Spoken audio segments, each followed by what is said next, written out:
के 95 सीटों पर पोलिंग हुई। करीब 1600 उम्मीदवारों की किस्मत ईवीएम में कैद हो चुकी है। इस कुल मिलाकर आसाम में 5, बिहार में 5, छत्तीसगढ़ में 3, जम्मू कश्मीर में 2, कर्नाटक में 14, महाराष्ट्र में 10, मणिपुर में 1, पुडुचेरी में 1, ओडिशा में 5, तमिलनाडु में 39, उत्तर प्रदेश में 8 और मगरबी बंगाल में 3 सीटों पर आज वोट डाले गए हैं। इन मज़कूरा तमाम रियासतों में हमारे नुमाइंदे आज तैनात थे। कैसा रहा लोकसभा इंतखाबात का ये दूसरा मरहला, वोटरों में कैसा रहा जश्न का ये माहौल, सियासी पार्टियों में दिन भर कैसी रही हलचल, इन सब बातों को जानने के लिए आज इलेक्शन एजेंडा में हम जोड़ रहे हैं हमारे नुमाइंदे, जिसमें जम्मू से समीर भट्ट, असम से निलॉय भट्टाचार्य एसोसिएट एडिटर हैं, और रऊफ अहमद हल्लूर बेंगलुरु से हैं, तंजीर अंसार उत्तर प्रदेश से। तो इन तमाम हमारे नुमाइंदों से बातचीत करेंगे। समीर इस वक्त हमारे साथ जुड़े हैं, समीर भट्ट जम्मू से हमारे साथ जुड़े हैं। समीर, जम्मू कश्मीर में अच्छी बात यह है कि हालांकि कई सियासी मुद्दे रहे, लेकिन जम्मू में लोगों ने अपने नुमाइंदों को आज वोट दिया, किसी ने जिस पार्टी को दिया है। अवामी मुद्दे उनके जहन में रहे, हमने दिन भर देखा। कैसा एक्सपीरियंस आपका रहा, क्या कुछ देखने को मिला समीर?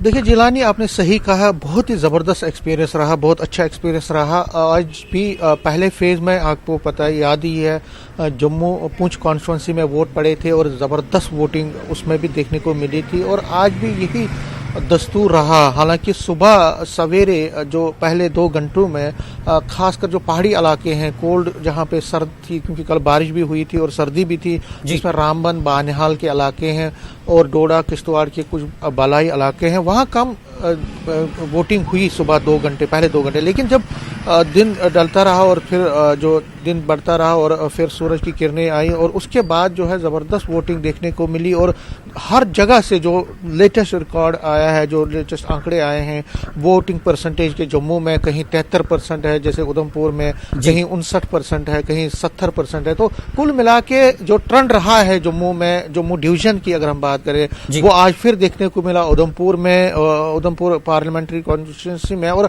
जो हमारा एक्सपीरियंस, आपने बात की, जो हमारी एक्सपीरियंस रही वो बहुत ही अच्छी रही, क्योंकि हमने खुद देखा कि जो दुल्हा दुल्हन थे, जो हमने रिपोर्ट भी किया है, जैसे उधमपुर में थे, रामबन में थे और जो कठुआ में थे, वो अपना जो है दुल्हा दुल्हन, वो भी नए जो दुल्हा दुल्हन थे वो भी वोट डालने के लिए आए। जो बूढ़े थे, बुजुर्ग थे, बीमार थे, हैंडीकैप थे, वो भी आए। फर्स्ट टाइम वोटर्स में ज़बरदस्त जोश था, और जिस तरह आपने सही कहा कि लोगों में ज़बरदस्त जोश था, और लोग कहते थे कि डेवलपमेंट के लिए हम आए हैं, हम एक मजबूत सरकार सेंटर में चाहते हैं, और हम चाहते हैं कि ऐसी सरकार जो ये हिंदुस्तान में आए, अपने देश में आएगी, जो जम्मू कश्मीर में जो हालात ख़राब हैं उसको ठीक करे, बॉर्डर पे जो लोग हैं उनके हालात ठीक करे, यहाँ पे अनएम्प्लॉयमेंट का मसला हल हो। तो कुल मिला के जो जोश और जज्बा था वो जबरदस्त था। अगर हम कश्मीर वैली की बात करें तो वहां पे वोटिंग परसेंटेज कम रहा, लेकिन सबसे अच्छी बात रही जो आपने खुद कहा कि पीसफुल रहा। जो कश्मीर वैली में भी छुटपुट घटनाएं हुई, छोटे इंसिडेंट्स हुए हैं, लेकिन अगर जम्मू की बात करें तो पूरा पीसफुल रहा, और जोश जज्बे में जो डेमोक्रेटिक इंस्टीट्यूशन को मजबूत करने का एक तहिया जम्मू कश्मीर के लोगों ने किया है, उसका आज फिर उन्होंने मुजाहरा किया, और बेहतरीन जश्न का माहौल जम्मू में देखने को मिला। हमारा साथ रऊफ अहमद हल्लूर भी जुड़ चुके हैं बेंगलुरु से,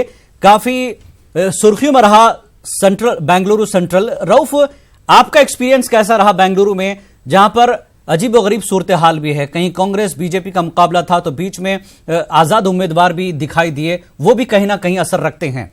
रऊफ, अगर हम प्रकाश राज की बात करें, देखिए बेंगलोर सेंट्रल की अगर मैं बात करूं तो यहां पर वोटिंग का फीसद जो है मायूस कुन रहा है।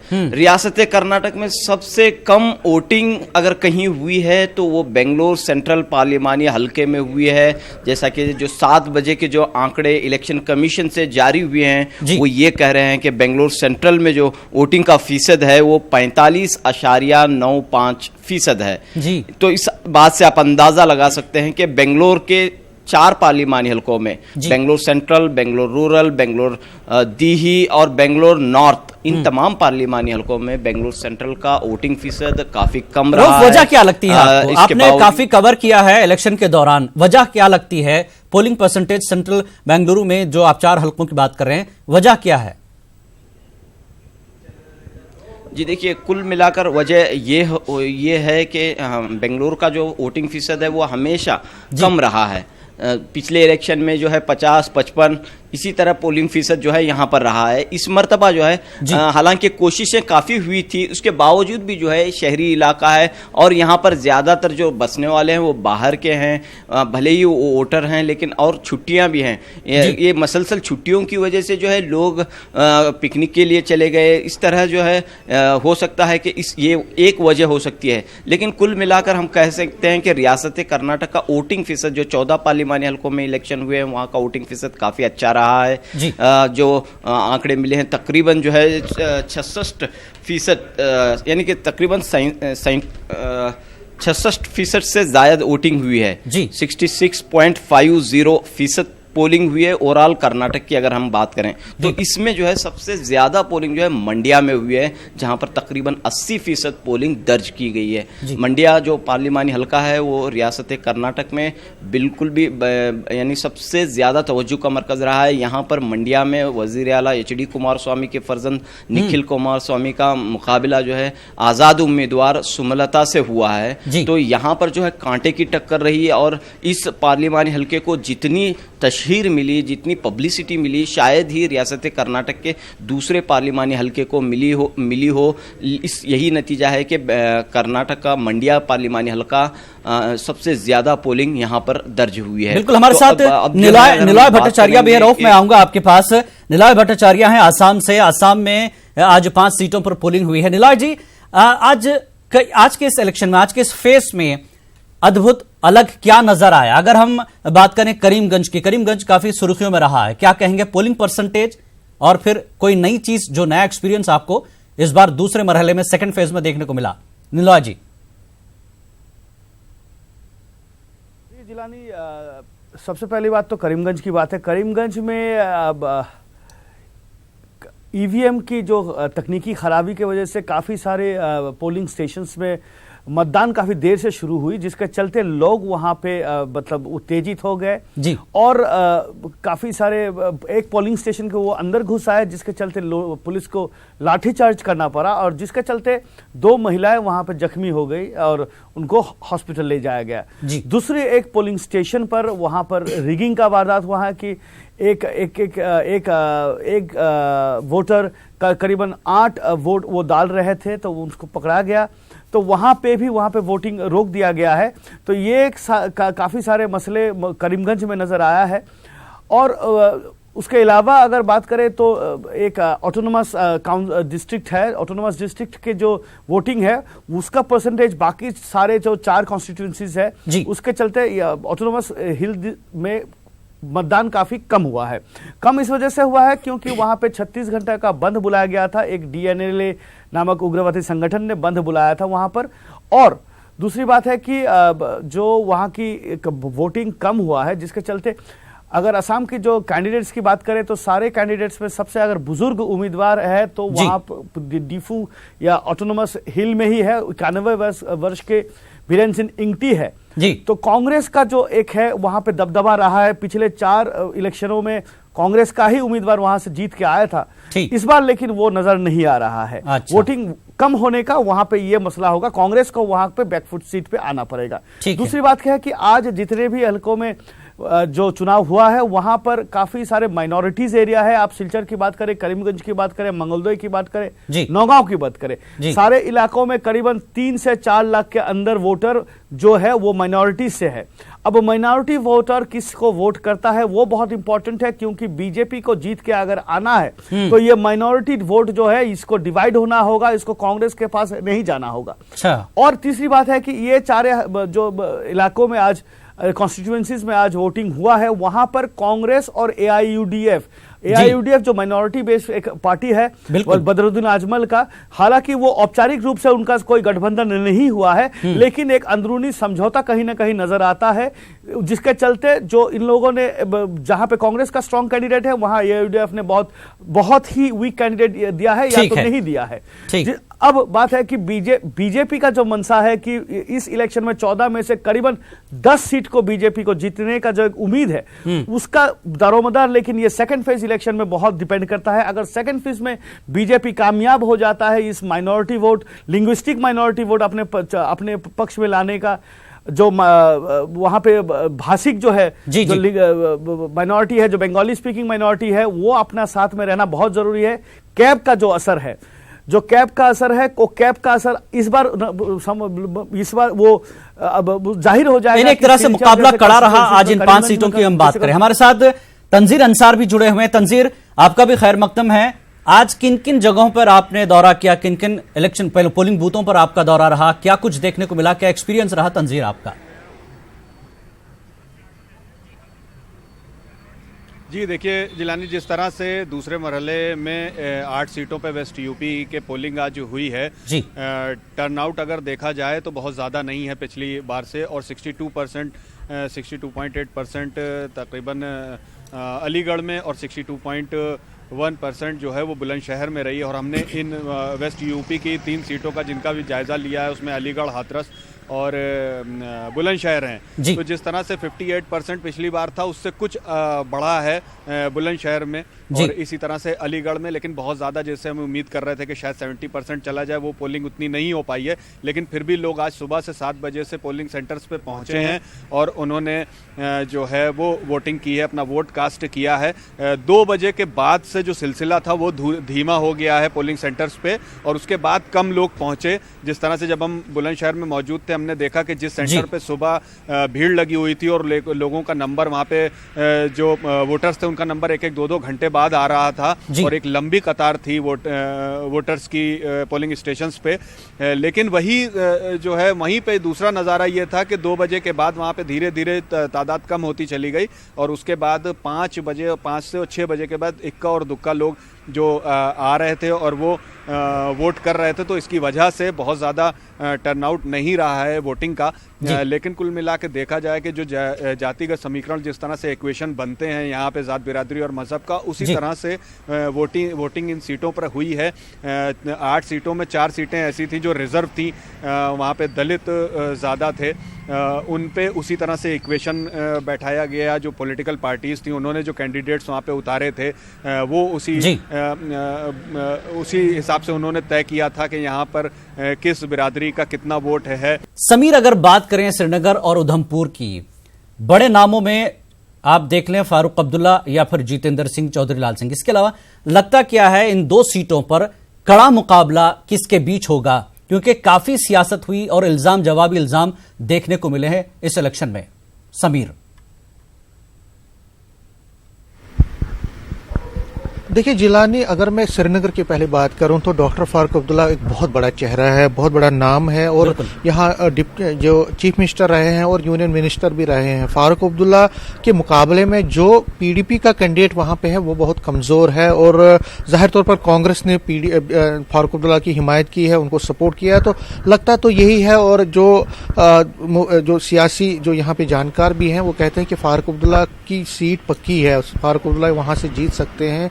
और क्योंकि श्रीनगर जो है ट्रेडिशनली एनसी का स्ट्रांग होल्ड रहा है, वहाँ पे जो नेशनल कॉन्फ्रेंस हमेशा ही मजबूत रही है। अगर हम 2014 के चुनाव की बात करें, उसके बगैर जो बाकी चुनाव जहाँ जब भी हुए हैं तो नेशनल कॉन्फ्रेंस ने वहाँ पे जीत दर्ज की और इस बार सभी ये कह रहे हैं कि फारूक अब्दुल्ला का वहाँ पे जीतना है आसान होगा। लेकिन जो कड़ा मुकाबला देखने को मिलेगा वो उधमपुर की सीट है, क्योंकि जितेंद्र सिंह यहाँ पे कैंडिडेट हैं, दूसरी बार चुनाव लड़ रहे हैं, लेकिन उनके इनके मुकाबले में जो कांग्रेस का नॉमिनी है विक्रमादित्य, उनको नेशनल कॉन्फ्रेंस के साथ साथ पीडीपी का भी सपोर्ट है। तो नेशनल कॉन्फ्रेंस और पीडीपी जब कांग्रेस को सपोर्ट कर रहे हैं, कांग्रेस के कैंडिडेट को, तो दिलचस्प मुकाबला देखने को मिलेगा, बहुत कांटे की टक्कर देखने को मिलेगी। और क्योंकि जितेंद्र सिंह दूसरी बार चुनाव लड़ रहे हैं, लेकिन जहां हमने बात की, उन्होंने ये कहा कि वो कैंडिडेट को न देके, कैंडिडेट को वोट न देके, वो चाहते हैं मजबूत सरकार सेंटर में बने। तो कहीं ना कहीं बीजेपी के लिए एक अच्छी बात है कि लोग सेंटर में एक मजबूत सरकार चाहते हैं, और नरेंद्र मोदी जो प्राइम मिनिस्टर है, उनके नाम पे वोट दे रहे हैं। तो कहीं ना कहीं उसको जितेंद्र सिंह को थोड़ा बहुत फायदा हो सकता है, लेकिन क्योंकि लाल सिंह भी बीच में मुकाबला कड़ा जरूर है, मुकाबला कड़ा जरूर है। बिल्कुल भट्टाचार्य जी, निलय भट्टाचार्य, जैसा कि आप आसाम के बारे में बता रहे थे, जिस तरह की पोलिंग होनी चाहिए थी नहीं हुई, वजूहात बहुत सी हैं, लेकिन ये दूसरा फेज अगर हम देखें, पहले फेज, दूसरे फेज और आगे के फेज की अगर हम बात करें, तो कितना असर पोलिंग पर पड़ सकता है आगे? निलय भट्टाचार्य जी देखिए गिलानी, आज 5 कॉन्स्टिट्यूएंसीज में चुनाव हुई है। पहला फेज में 5 हुआ है और आखिर में 4 होना है 23 को। अगर 23 का अगर बात करें तो आगे की जो चुनाव है, तो वहाँ पे आपके बरपेटा कॉन्स्टिट्यूएंसी है, धुबरी कॉन्स्टिट्यूएंसी है, कोकराझार कॉन्स्टिट्यूएंसी है और गुवाहाटी है। धुबरी ऐसा एक जगह है जहां पर जो माइनॉरिटीज़ का बहुत ही वहां पर वर्चस्व है। माइनॉरिटी वोट्स डिसाइड करते हैं कि किनको जीतना है। और वहां पे AIUDF की जो सुप्रीमो है बदरुद्दीन आजमल, जो सिटिंग MP है, वो फिर से वहां पे चुनाव लड़ रहे हैं। और करीबन बीजेपी का भी अगर मानते हैं तो वो ये मान चुके हैं कि ये सीट जो है, जो धुबरी सीट है, वो AUDF को पक्ष में ही रहेगा। अब AIUDF का कहना यह है कि बीजेपी का अगर सरकार आती है तो निश्चित रूप से जो CAB है, वो CAB जो लाने की जो कोशिश है, प्राइम मिनिस्टर मोदी बारंबार ये कहते आ रहे, मैनिफेस्टो में भी है कि अगर जीत के आप फिर से चुन के आते हैं तो CAB को वो पारित कर देंगे। तो CAB को पारित कर देंगे तो माइनॉरिटीज के लिए एक खतरा बन जाएगा, माइनॉरिटीज के लिए एक बहुत बड़ा चुनौती हो जाएगा, क्योंकि बांग्लादेश से बहुत सारे हिंदूज यहाँ पे आके रह सकते हैं, वो यहाँ के सिटीजनशिप ले सकते हैं।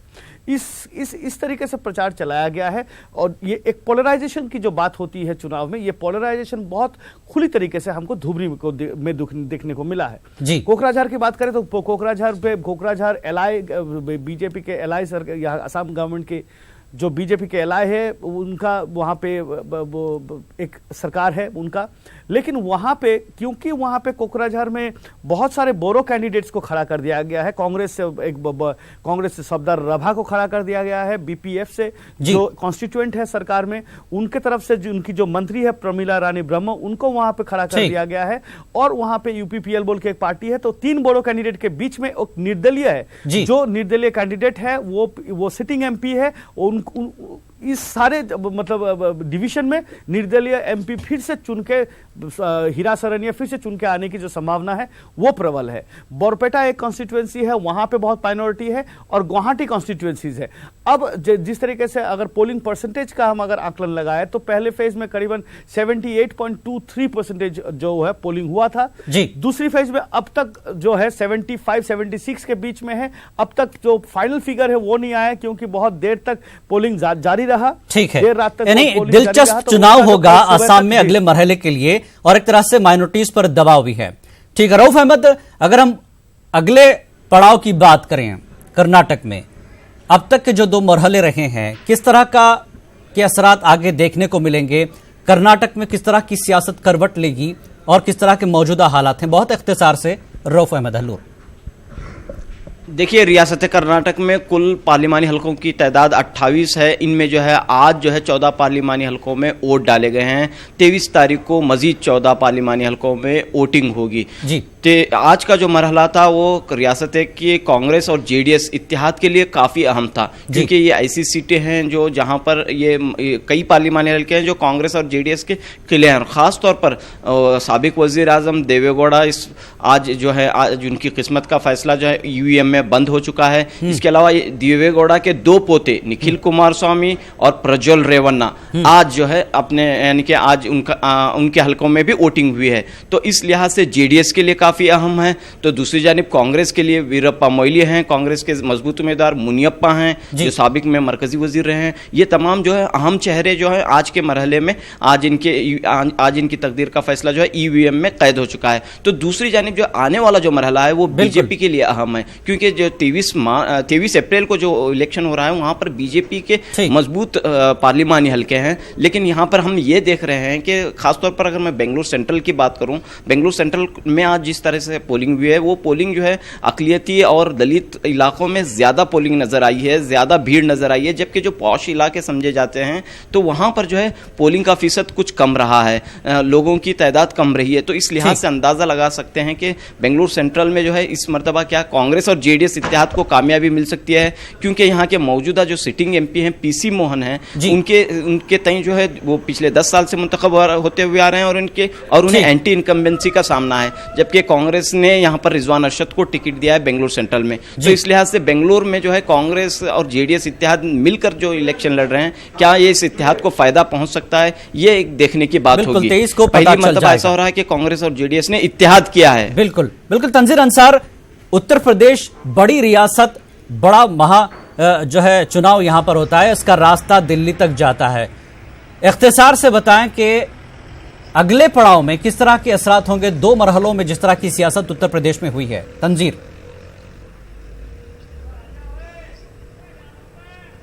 जी देखिए, 2 मरहले जो ये आज मुकम्मल हुए हैं, 8 सीटों पर इलेक्शन हुआ था और ये एक तरह से गन्ना बेल्ट और जो किसानी के लिए ये बेल्ट मानी जाती है। अब पहले मरहले का इलेक्शन जिन 8 सीटों पे हुआ उसे गन्ना बेल्ट कहते हैं। दूसरे 8 सीटों पर जो इलेक्शन हुआ है यहाँ पर गन्ना और आलू किसान हैं और जो इनकी मुश्किलात हमेशा जो बुनियादी मसाइल इनके साथ लगे हुए हैं, चाहे वो एमएसपी को लेकर हो, चाहे सहूलियात को लेकर हो, उसका मुतालबा होता रहा है। लेकिन ये मुद्दे कहीं ना कहीं इलेक्शन आते आते पीछे चले जाते हैं और उसके बाद जो वोटर है वो सियासी जमातों के उसी फेर में जो है फंस जाता है जिसमें वो उनको उलझाना चाहती हैं और ज़ात बिरादरी और मज़हब के नाम पर वोट लेना चाहती हैं। कई जगह किसानों के मुद्दे रहे, एहतजाज हुए, लेकिन उसके बावजूद जब हमने ज़मीनी हकीकत का जायज़ा लिया और ख़ास तौर पर वोटिंग और पोलिंग के दिन जब हम पहुँचे हैं मुख्तलिफ इलाकों में और हमने वोटर्स का मिजाज देखा है, तो वोटर जो है वो पार्टियों में,